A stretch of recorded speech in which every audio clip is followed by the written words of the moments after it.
একসময় সীমান্তে চোরাচালানের সাথে জড়িত ছিলেন বদরুল ইসলাম। 4টি কন্যা সন্তানের ভবিষ্যতের কথা ভেবে ওই কাজ থেকে সরে আসার পরামর্শ দেন তার স্ত্রী জাহানারা বেগম। এরপর থেকেই ব্যতিক্রম পিঠার ব্যবসা শুরু করেন স্বামী স্ত্রী। এভাবেই কেটে গেছে প্রায় ৩৫টি বছর।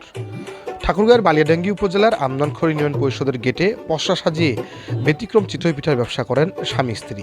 শুধু শীতকাল নয়, 12 মাসেই পিঠা মেলে তাদের দোকানে। দোকানটা শুরু করো তোমার চাচা ইন্ডিয়া আছিল লোকজন মারা যাচ্ছিল বেলেগ করবা তোমার চাচা ইন্ডিয়া যাবা দিয়া নি সেলাই মোর বাবের লোতে এখন জিনিস আনে সেলাই দোকানটা ধুই না ওই বেলাতে আমার দোকানটা করছি ইন্ডিয়া বাবু যাবা দিয়ে মোর 4টা বেটি এডি বেটা তখন সপালা ছোট ছোট ছিল এই দোকানটা করে আমি 4টা বেটি বেহার এটা মাল দেওয়া জিতাই এটা মাল দেওয়া জিতাই এটা আমরা ফোয়া বানাই না মাল দেওয়া জিতাই বানাই না মোটামুটি চাহিদা ভালোই দোকানদারি হয় 2200 1800 12 মাসে সারা বছরই পানি ঝড় সবসময় দোকান দিই। এরা প্রায় 20 থেকে 25 বছর থেকে চিতাই দোকান করে, সবসময় চিতাই পাওয়া যায় এখানে। অন্য দোকানে তো খালি শীতের সময়, এখানে সবসময় চিতাই অনেক দূর থেকে মানুষ খাইতে আসে।